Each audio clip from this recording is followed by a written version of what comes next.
President brings together personnel from the Maldives National Defense Force and the Maldives Police Service under a single roof to commemorate Independence Day.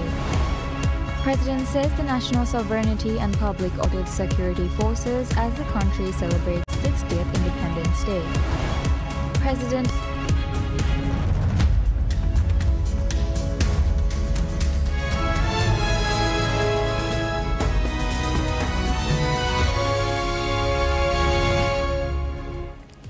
Bismillahirrahmanirrahim. Assalamu alaikum. Wishing you all a happy Independence Day.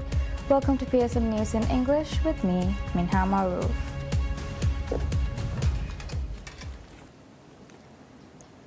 President Dr. Mohamed Moizu shares a heartfelt message with the Maldivian people as the nation marks its 60th Independence Day with formal ceremonies and public celebrations. The day commenced with a flag-hoisting ceremony in Male, where the president greeted attendees as part of the official proceedings. The president's address, issued via social media, conveyed warm wishes to the Maldivian people and underscored the occasion's historical weight. In a post on social media, the president stated, quote, "I wish to extend my most sincere greetings and heartfelt best wishes to the beloved citizens on this proud Independence Day of the Maldivian people," President Moizu wrote. He concluded with a prayer, stating, "May this beloved nation forever remain in independence and prosperity. Ameen." Unquote. Following the morning's formalities, a program of public events was scheduled to continue throughout the day. Cultural performances, parades, sports activities, and school presentations are among the events planned to encourage civic participation. Gatherings were set to take place in and around Republic Square. The annual observance, held on 26 July, marks the date in 1965 when the Maldives formally ended its status as a British protected territory and attained full independence.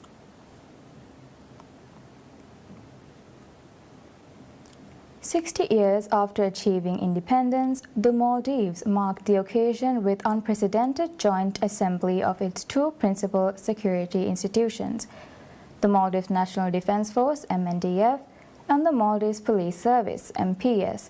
Presiding over the ceremony, President Dr. Mohamed Moizu brings together personnel from both forces under a single roof for the first time in the nation's history.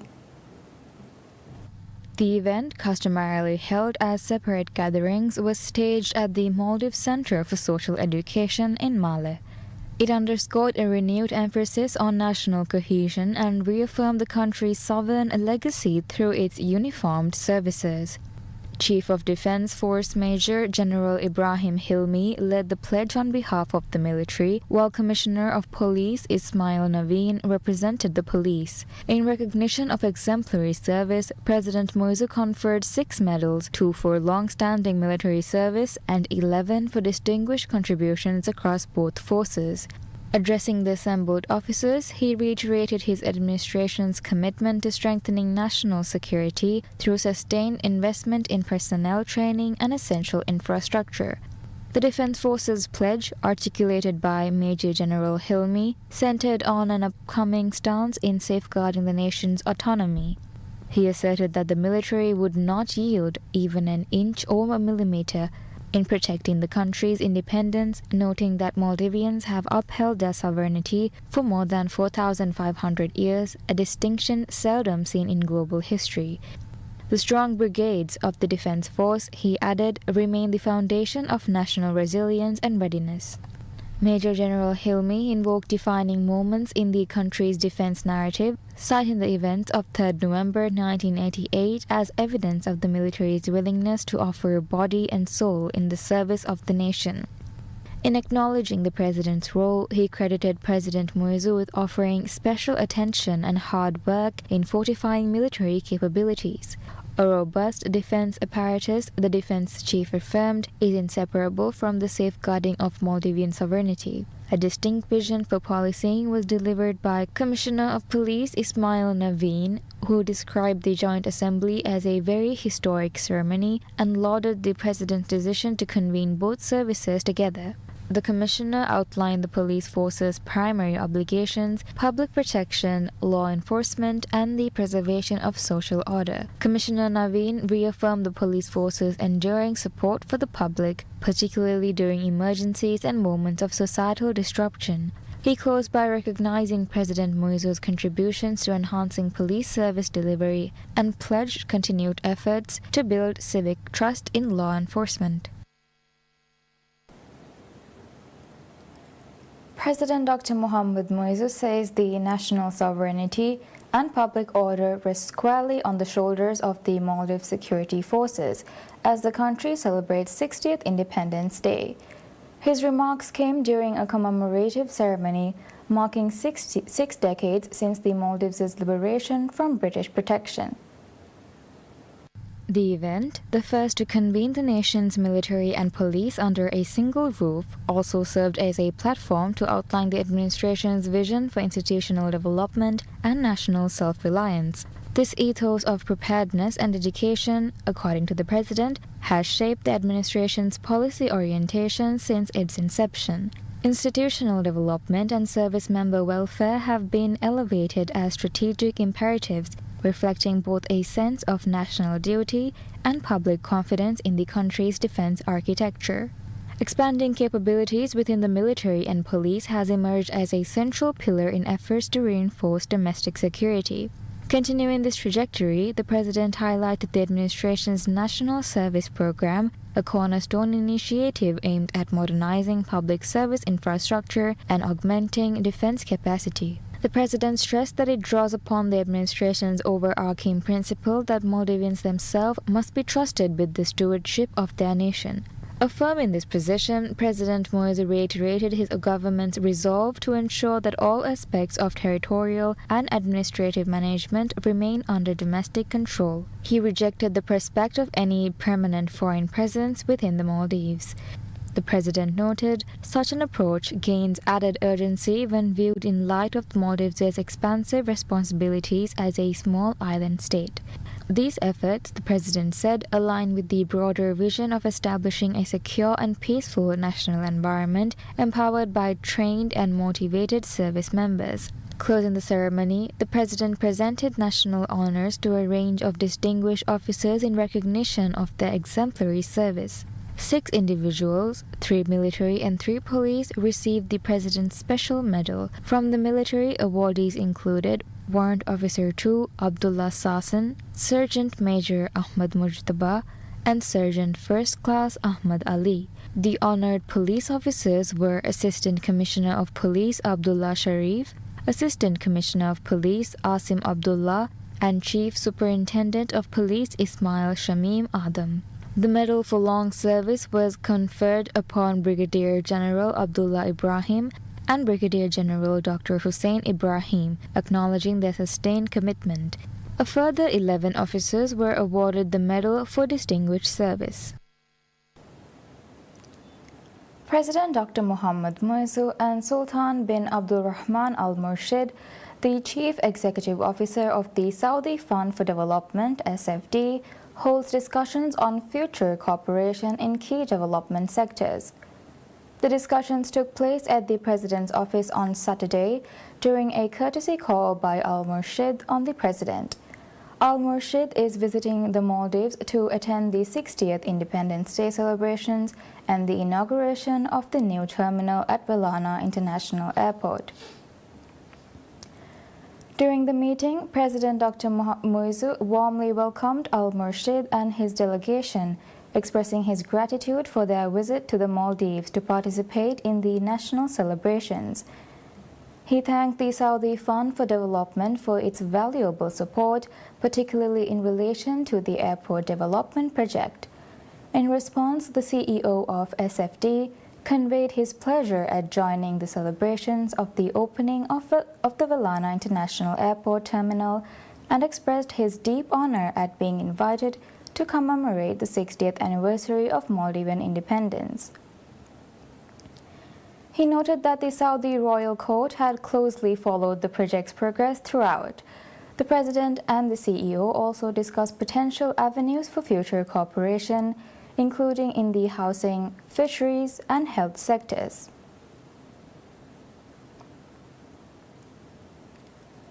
India and Maldives reaffirms their commitment to deepening cooperation in a range of sectors during a meeting between Indian Prime Minister Narendra Modi and Maldivian Vice President Hussein Mohammad Latif. During a courtesy call on Prime Minister Modi, the Vice President and Prime Minister Modi highlighted the strong, cordial ties between the two nations, founded on mutual trust, shared history, and deep-rooted people-to-people connections. The discussions emphasized the importance of advancing capacity-building initiatives, empowering youth through mobilization efforts, and strengthening partnerships in the health sector. Following the meeting, Prime Minister Narendra Modi posted on his official X account, stating that the discussions had centered on the important pillars of the long-standing friendship between India and the Maldives. He also highlighted areas of mutual interest and shared benefit. Prime Minister Modi wrote, quote, "Had a very good meeting with Vice President Hussein Mohammad Latif. Our discussion touched upon key pillars of the India-Maldives friendship. Our nations continue to work closely in sectors like infrastructure, technology, climate change, energy, and more. This is greatly beneficial to our people. We look forward to deepening this partnership in the years to come." End of quote. Prime Minister arrived in the Maldives on Friday for a 2-day state visit at the invitation of Maldives President Dr. Mohamed Muizzu.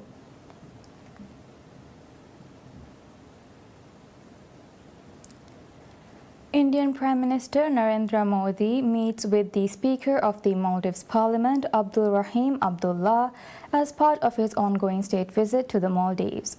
The meeting focused on the strong and enduring friendship between India and the Maldives. The two leaders also discussed the close relationship between the parliaments of both countries. In a social media post following the meeting, Prime Minister Modi highlighted the formation of the India-Maldives Parliamentary Friendship Group in the 20th Parliament as a significant step forward in bilateral relations. He assured that India would continue to support capacity building in the Maldives. Prime Minister Modi wrote, quote, "I met Mr. Abdul Rahim Abdullah, Speaker of the People's Majlis, talked about the deep-rooted India-Maldives friendship, including the close relationship between our respective parliaments. The formation of the India-Maldives Parliamentary Friendship Group in the 20th Majlis is a welcome step for bilateral ties. India remains committed to supporting capacity building in the Maldives." End of quote. Prime Minister arrived in the Maldives on Friday for a 2-day state visit at the invitation of Maldives President Dr. Mohamed Muizzu.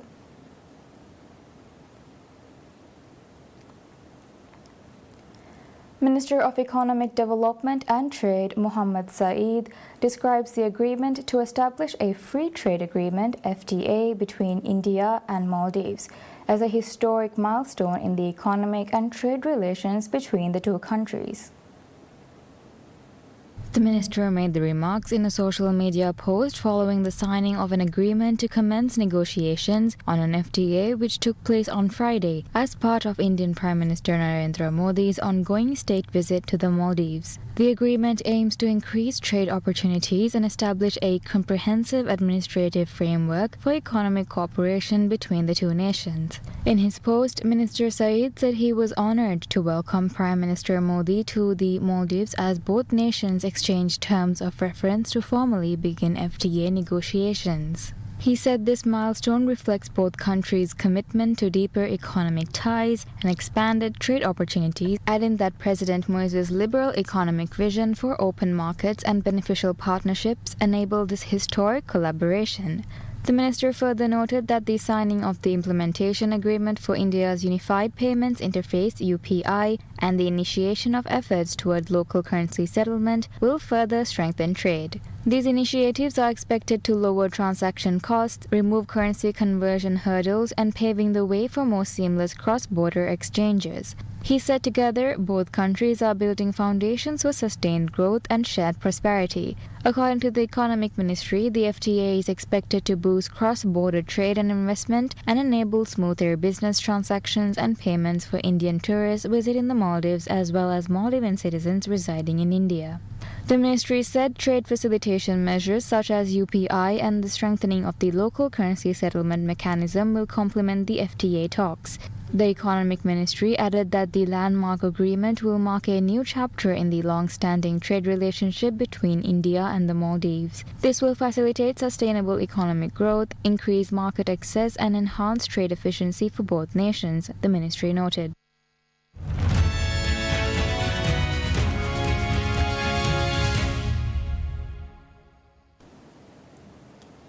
The S&P 500 and Nasdaq notches record high closes, lifted by optimism the US could soon reach a trade deal with the European Union. While Deckers Outdoor surged following a strong quarter for the maker of UGG boots and Hoka sneakers. European Commission President Ursula von der Leyen will meet US President Donald Trump in Scotland after EU officials and diplomats said they expected to reach a framework trade deal this weekend. Deckers Outdoor soared after results beat quarterly estimates with a strong demand in international markets. Intel tumbled after the chipmaker forecast steeper quarterly losses than expected and announced plans to slash jobs. Today it's hard to say. There's not a clear indicator of market movement, but I think looking out the next week being a huge week, we have many of the Mag 7 reporting. We have a Fed meeting. We have PCE inflation data. So a whole slew of market moving news coming next week. And I think a lot of optimism with earnings, a lot of optimism that the Fed is getting closer to cutting rates, and excitement around potentially more trade deals as the deadline of next week of August 1. Wall Street has surged to record highs in recent weeks thanks to upbeat quarterly earnings, trade deals with Japan and the Philippines, and expectations with the White House will cement more agreements to avoid elevated tariffs threatened by Trump. The S&P 500 gained 25.29 points to end at 6,388.64 points, while the Nasdaq Composite gained 50.36 points to 21,108.32. The Dow Jones Industrial Average rose 208.01 points to 44,901.92.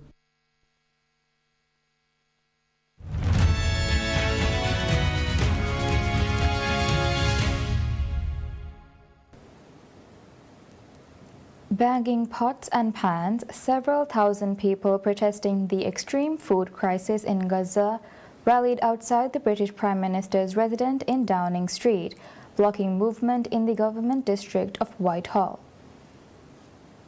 The protest had been scheduled to take place on the pavement, but the crowd grew to the point that it spilled over into the main. A Reuters reported at between 2,000 to 3,000 people, as that they were moved to take part by the images of severely malnourished children in news media. I'm here because I'm against genocide. That's my values. I'm not just going to say nothing and be silent whilst this is going on. We bring pots and pans to make some noise and to say, stop starving Gaza, let the aid in. Israel's going to carry on doing what they're doing until we turn off the tap, until we do something. Gaza medical authorities said on July 25th, 9 more Palestinians had died over the past 24 hours from malnutrition or starvation. Dozens have died in the past few weeks as hunger worsens. Israel claims it has let enough food into Gaza, and the United Nations says it is operating as effectively as possible under Israeli restrictions.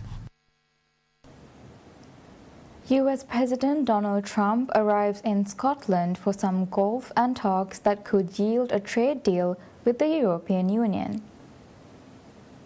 Donald Trump told reporters that he will visit his golf resort in Turnberry on Scotland's west coast, where he will meet British Prime Minister Keir Starmer before the two of them head to his sprawling golf property 200 miles away near Aberdeen in the east.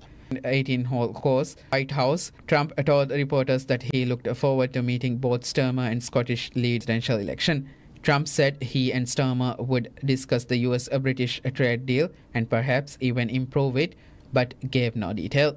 He said Washington was also working hard on a possible trade deal with the European Union, which he said was very keen to make a deal. European Commission President Ursula von der Leyen said later she would meet Trump in Scotland over the weekend. EU diplomat says a deal could result in a broad 15% tariff on EU goods, mirroring a framework agreement with Japan and half of the 30% Trump is threatening to impose by August 1st.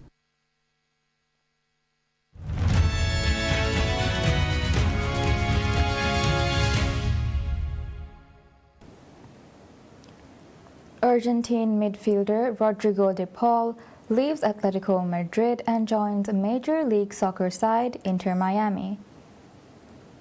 De Paul will join his compatriot and a friend Lionel Messi, with whom he has won 2 Copa America titles, a Finalissima and a 2022 World Cup. The 31-year-old made nearly 200 appearances in 4 seasons under fellow Argentine coach Diego Simón, but leaves the Spanish capital without silverware. The transfer to Inter Miami marks a move away from the European elite football to the Major League Soccer, a league that, while growing, is still considered less competitive compared to major European competitions. The opportunity to play alongside Messi and the appeal of the Miami project were decisive in his decision. De Paul made his debut for Argentine club Racing Club in 2012 and has also played for Valencia and Serie A side Udinese.